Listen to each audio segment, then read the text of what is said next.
Europe is spending hundreds of billions of euros on defense. Germany is rebuilding its military. Poland is massively expanding its armed forces. And across NATO, governments are rushing to buy weapons and ammunition at a scale Europe hasn't seen in decades. But there's one problem. Europe still can't build enough ammunition fast enough for modern war. Ukraine is consuming artillery shells at industrial scale, thousands per day, month after month. And suddenly, Europe discovered something shocking. Its biggest military bottleneck was not technology. It was factory speed. Because modern war is no longer limited only by missiles or fighter jets. It is limited by how fast factories can manufacture basic ammunition. And right now, Europe's industrial system is moving too slowly. For decades, Europe optimized its defense industry for peace. Factories were downsized, production lines slowed down, stockpiles were reduced, and large-scale artillery warfare was treated like a relic of the past. Then Ukraine changed everything, because modern industrial warfare burns through ammunition at absurd speed. Some estimates suggested Ukraine was consuming more shells in weeks than certain European countries could produce in months. And this created a massive contradiction. Europe had money. Europe had demand. Europe had political urgency. But it still could not scale production fast enough. Why? Because ammunition production depends on industrial systems that cannot expand overnight. Factories need explosives. Explosives need chemicals. Chemicals need specialized industrial plants. And many of those systems barely exist at the scale modern war now requires. So even when governments approve billion-euro contracts, the factories still cannot move fast enough. And that's where the real problem begins. Because in modern warfare, the side that scales production fastest gains strategic leverage. Europe is spending hundreds of billions of euros on defense. Germany approved the largest military expansion in decades. Poland is rapidly building one of the biggest armies in Europe. And across NATO, governments are racing to rebuild ammunition stockpiles after the Ukraine war exposed how unprepared Europe really was. But there's a problem. Modern war burns through ammunition faster than Europe can manufacture it. Ukraine has consumed thousands of artillery shells every single day. In some periods of the war, shell consumption exceeded entire European monthly production levels. And suddenly, Europe discovered something uncomfortable. Its military problem was no longer technology. It was factory speed. Because Europe built its defense industry for peace, now it needs wartime production. Factories were downsized. Production lines slowed. Stockpiles were reduced. And industrial surge capacity almost disappeared. For decades, European governments assumed large-scale artillery warfare belonged to the past. Ukraine shattered that assumption. Now artillery shells are becoming one of the most important industrial resources in modern warfare. Not because they are technologically advanced, but because modern armies consume them at absurd scale.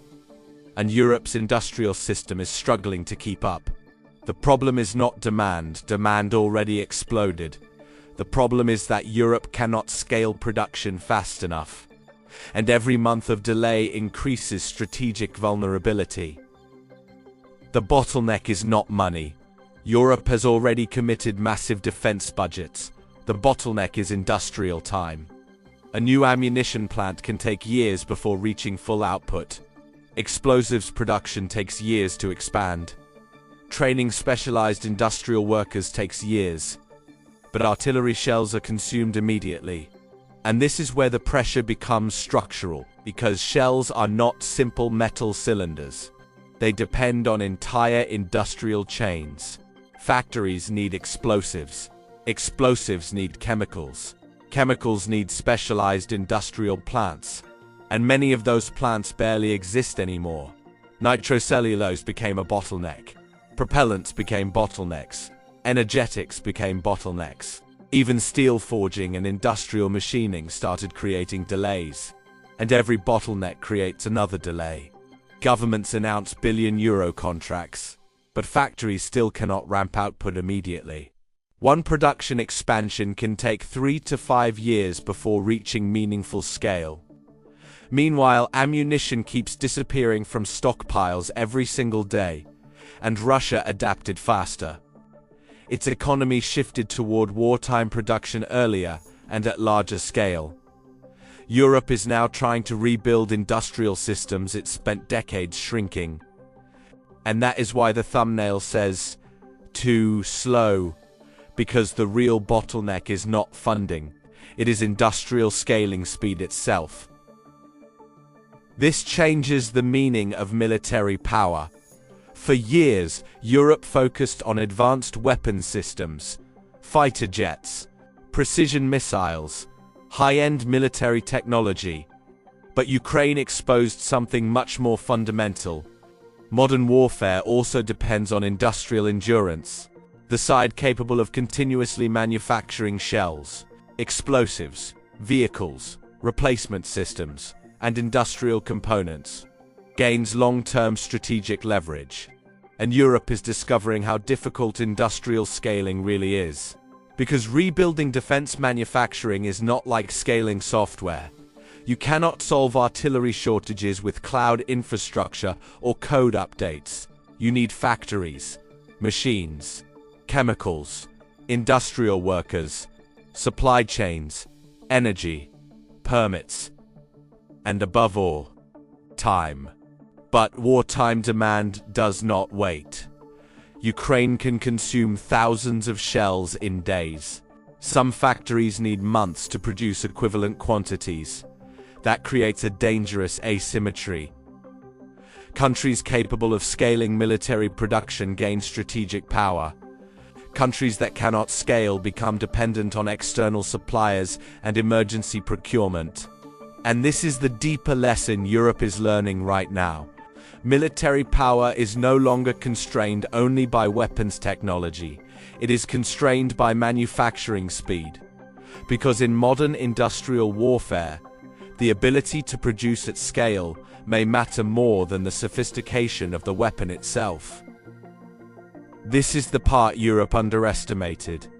Rebuilding military industrial capacity is brutally slow. A new ammunition plant can take years before reaching meaningful output. Explosives production takes years to expand. Training specialized industrial workers takes years. But wartime demand happens immediately. And while Europe tries to rebuild industrial capacity, the battlefield keeps consuming ammunition every single day. That creates a dangerous asymmetry. Countries capable of scaling military production gain long-term strategic power. Countries that cannot scale become dependent on external suppliers and emergency procurement. And suddenly, military power starts looking less like technology and more like manufacturing speed. Because the real bottleneck in modern war is no longer only weapons design. It is industrial scaling speed itself. For years, Europe believed advanced military technology was enough, but Ukraine exposed something deeper. Modern military power also depends on factories, supply chains, explosives, industrial workers, and production capacity at massive scale. Because money alone cannot instantly rebuild industrial systems, factories take time, industrial ecosystems take time. And wartime demand does not wait. Europe is now discovering that military power is increasingly constrained by manufacturing speed. And in modern industrial warfare, the countries that can scale production fastest may ultimately control the balance of power. And this is the industry code.